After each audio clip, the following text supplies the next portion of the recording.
Hello students, आज इस video में हम लेके आए हैं मल्टीपल चॉइस क्वेश्चंस की एक क्विज, जिसमें पार्ट जो लिया गया है वो है नियोजित विकास की राजनीति यानी कि पॉलिटिक्स ऑफ प्लान्ड डेवलपमेंट। तो क्लास 12th के चैप्टर नंबर 3 का पार्ट 3 हम आपके पास लेके आए हैं। तो इसमें जो पॉइंट लिए गए हैं वो है खाद्य संकट, हरित और श्वेत क्रांति के बारे में। तो ये सभी क्वेश्चन जो है बोर्ड और अन्य प्रतियोगी परीक्षाओं में बार बार पूछे गए हैं। तो अधिकतम अंक पाने के लिए आप इस क्विज़ को मेरे साथ साथ खेलिए और इसके नोट्स भी बनाइए। तो शुरू करते हैं क्विज़ को। पहला क्वेश्चन है, किस आर्थिक विकास मॉडल में निजी संपत्ति को समाप्त कर हर तरह के उत्पाद को राज्य के नियंत्रण में लाया जाता है? यानी कि in which economy development model every kind of product is bought under the control of state by eliminating private property. तो ऑप्शन ए है पूंजीवाद यानी कि कैपिटलिज्म, बी है समाजवादी यानी कि सोशलिस्ट, सी है मिश्रित अर्थव्यवस्था यानी कि मिक्स्ड इकोनॉमी, और डी है गांधी मॉडल। तो आपको बताना है कि ए बी सी डी में से कौन सा विकल्प इसका सही जवाब बनता है। तो उसके लिए आपका समय शुरू हो रहा है अब।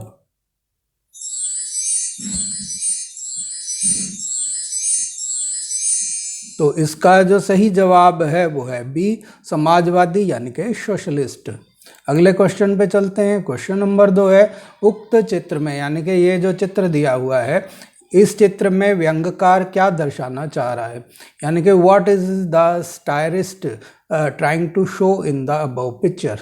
तो ऑप्शन ए है सार्वजनिक और निजी क्षेत्र का विवाद यानी कि public and private sector disputes, B है सर्कस, सी है नेहरू जी का कुशल नेतृत्व और संतुलन बनाने का प्रयास यानी कि Nehru ji's effort to create efficient leadership and balance, और डी है कांग्रेस की अंदरूनी खींचतान यानी कि कांग्रेस इन फाइटिंग। तो आपको बताना है कि ABCD में से कौन सा विकल्प इस चित्र को सही तरीके से व्याख्यात करता है। तो उसके लिए आपका समय शुरू हो रहा है अब।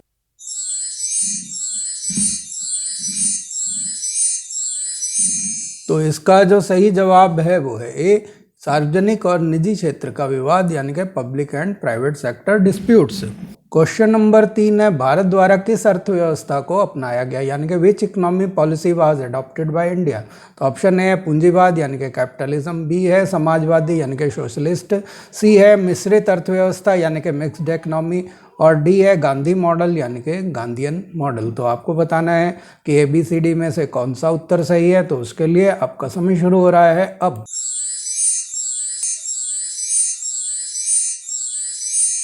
तो इसका जो सही जवाब है वो है सी, मिश्रित अर्थव्यवस्था यानी कि मिक्स्ड इकोनॉमी। तो मिक्स्ड इकोनॉमी का मतलब ये है कि इसमें समाजवाद और पूंजीवाद दोनों का मिश्रण लिया गया है। जैसा कि आप इस कार्टून में भी देख रहे हैं कि यहाँ कैपिटलिज्म और मार्क्सिज्म यानी कि कम्युनिज्म को मिक्स एक साथ बांध दिया गया है, इकट्ठा कर दिया गया है। तो ये जो व्यवस्था है ये मिक्स्ड इकोनॉमी कहलाती है यानी कि पूंजीवाद और समाजवाद दोनों साथ साथ चल रहे हैं। तो मिश्रित अर्थव्यवस्था में जो भारी उद्योग वगैरह थे वो क्षेत्र जो है सरकार ने अपने पास रखे थे, और अन्य क्षेत्रों में निजी वर्ग जो क्षेत्र है उसको उन्होंने आने की छूट दी थी। तो इस तरह से ये एक मिश्रित अर्थव्यवस्था यहाँ पर स्थापित की गई थी। क्वेश्चन नंबर 4 है, भूमि सुधार के लिए क्या कदम उठाए गए थे? What steps were taken for land reform. तो कुछ कदम यहाँ पे दिए गए हैं 1, 2, 3। तो पहला कदम है कि जमींदारी प्रथा को समाप्त कर दिया गया यानी कि जमींदारी सिस्टम वाज एबॉलिश्ड।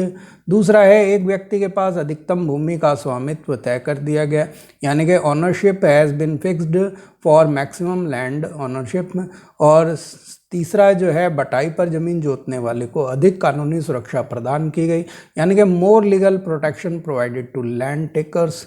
तो अब जो कह रहे हैं कि कौन से कदम उठाए गए, तो इन तीनों में से ऑप्शन ए के हिसाब से केवल पहला कदम उठाया गया यानी कि जमींदार प्रथा को समाप्त कर दिया गया यानी कि केवल 1, ओनली 1, और दूसरा जो ऑप्शन है बी, उसमें कह रहा है कि 1 और 2 दोनों ठीक हैं, यानी कि जमींदारी प्रथा को समाप्त किया गया, साथ ही साथ जो लैंड सीलिंग है वो भी फिक्स कर दी गई कि किसी व्यक्ति के पास अधिकतम कितनी भूमि रह सकती है। सी के हिसाब से 2 और 3 ठीक हैं, यानी कि जमींदारी प्रथा को तो ख़त्म नहीं किया गया, लेकिन भूमि का स्वामित्व की लिमिट तय कर दी गई और बटाईदारों को अधिक कानूनी सुरक्षा दी गई। और डी के हिसाब से तीनों ही कदम सही हैं, यानी कि ऑल 3 आर राइट। तो जो ये ऑप्शन है ए बी सी डी, आपको बताना है इनमें से कौन सा इनका बेहतर आंसर हो सकता है। तो उसके लिए आपका समय शुरू हो रहा है अब।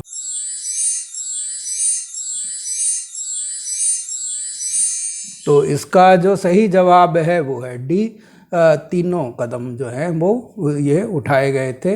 तो भूमि सुधार के लिए ये तीनों कदम उठाए गए। क्वेश्चन नंबर 5 है, 1960 के दशक में खाद्य संकट क्यों उत्पन्न हुआ, यानी कि why did the food crisis arise in the 1960s। तो ऑप्शन ए है भारत को 2 युद्धों का सामना करना पड़ा था, इंडिया फेस्ड 2 वार्स, और बी है सूखा पड़ना यानी कि अकाल पड़ना, ड्रॉट और फेमिंग, और सी है जोनिंग या इलाके बंदी के कारण राज्यों में परस्पर व्यापार का ना हो पाना, यानी कि enable to do business in states due to zoning और लोकेलिटी, और डी है उपरोक्त सभी यानी कि ऑल ऑफ द अबव। तो आपको बताना है कि 1960 के दशक में जो खाद्य संकट उत्पन्न हुआ उसका क्या कारण था। तो उसके लिए आपका समय शुरू हो रहा है अब।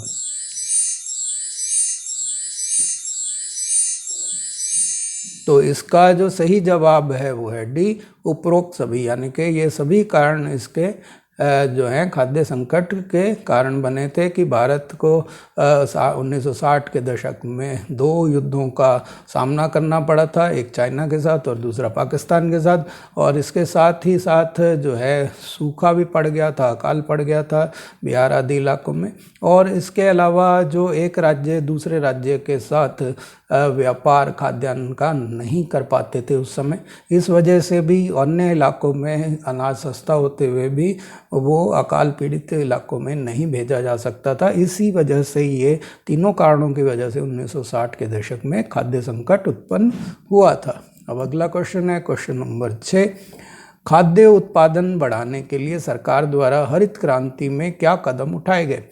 What steps were taken by the government in the Green Revolution to enhance food production? तो ऑप्शन ए है जिन इलाकों में सिंचाई की सुविधा उपलब्ध थी वहाँ ज़्यादा संसाधन लगाने की नीति अपनाई गई। The policy of putting more resources in area where irrigation facility was available was adopted. B है उच्च गुणवत्ता के बीज, कीटनाशक और बेहतर सिंचाई सुविधाएं उपलब्ध कराई गई, यानी कि provided high quality seeds, pesticides and better irrigation facilities. और सी है उपज की खरीद के लिए न्यूनतम मूल्य निर्धारित किया गया, minimum price fixed for purchase of produce. और डी है उपरोक्त सभी यानी कि ऑल ऑफ द अबव। तो आपको बताना है कि इनमें से कौन सा जो है इसका उत्तर हो सकता है। तो उसके लिए आपका समय शुरू हो रहा है अब।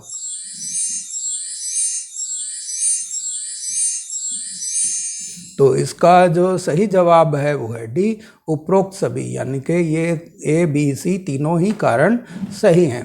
क्वेश्चन नंबर 7 है, दुग्ध उत्पादन के क्षेत्र में आत्मनिर्भरता पाने के लिए उठाए गए कदम क्या कहलाते हैं। What are the steps taken to achieve self sufficiency in the field of milk production. तो ऑप्शन ए है लाल क्रांति यानी कि रेड रेवोल्यूशन, बी है श्वेत क्रांति यानी कि वाइट रेवोल्यूशन, सी है हरित क्रांति यानी कि ग्रीन रेवोल्यूशन, और डी है अमूल सहकारिता यानी कि अमूल कॉर्पोरेशन। तो आपको बताना है कि ABCD में से कौन सा इसका सही जवाब है। तो उसके लिए आपका समय शुरू हो रहा है अब।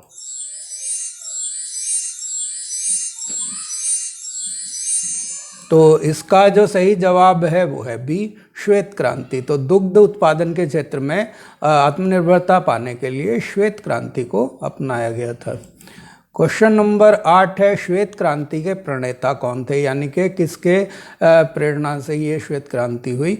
Who was the pioneer of white revolution. तो ऑप्शन ए है PC महालनोबिस, और बी है JC कुमारप्पा, सी है KN राज और डी है वर्गीस कुरियन। तो आपको बताना है कि ABCD में से कौन सा उत्तर सही है। तो उसके लिए आपका समय शुरू हो रहा है अब।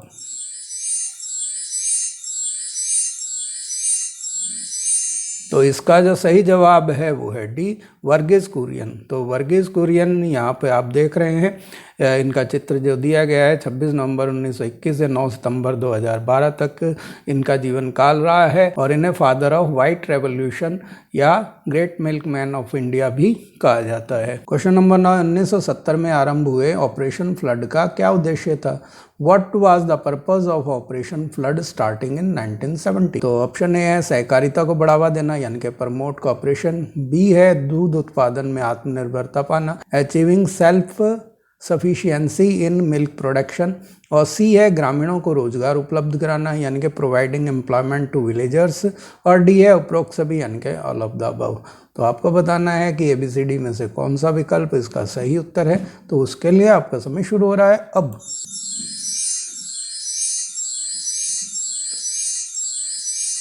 तो इसका जो सही जवाब है वो है डी उपरोक्त सभी यानी कि ऑल ऑफ द अबव। तो ये सभी जो उद्देश्य थे उसके ABC यानी कि सहकारिता को बढ़ावा देना, दूध उत्पादन में आत्मनिर्भरता प्राप्त करना और साथ ही साथ ग्रामीणों को रोजगार उपलब्ध कराकर उनकी गरीबी को मिटाना। तो ये उद्देश्य जो थे इसके थे। क्वेश्चन नंबर 10 जो वीडियो का लास्ट क्वेश्चन है, किस वर्ष 14 निजी बैंकों का राष्ट्रीयकरण किया गया? यानी कि in which year 14 private banks were nationalized? तो ऑप्शन ए है 1967 यानी कि 1967, बी है 1968 यानी कि 1968, सी है 1969 यानी कि 1969, और डी है 1970 यानी कि 1970। तो आपको बताना है कि ABCD में से किस वर्ष में 14 निजी बैंकों का राष्ट्रीयकरण किया गया। तो उसके लिए आपका समय शुरू हो रहा है अब।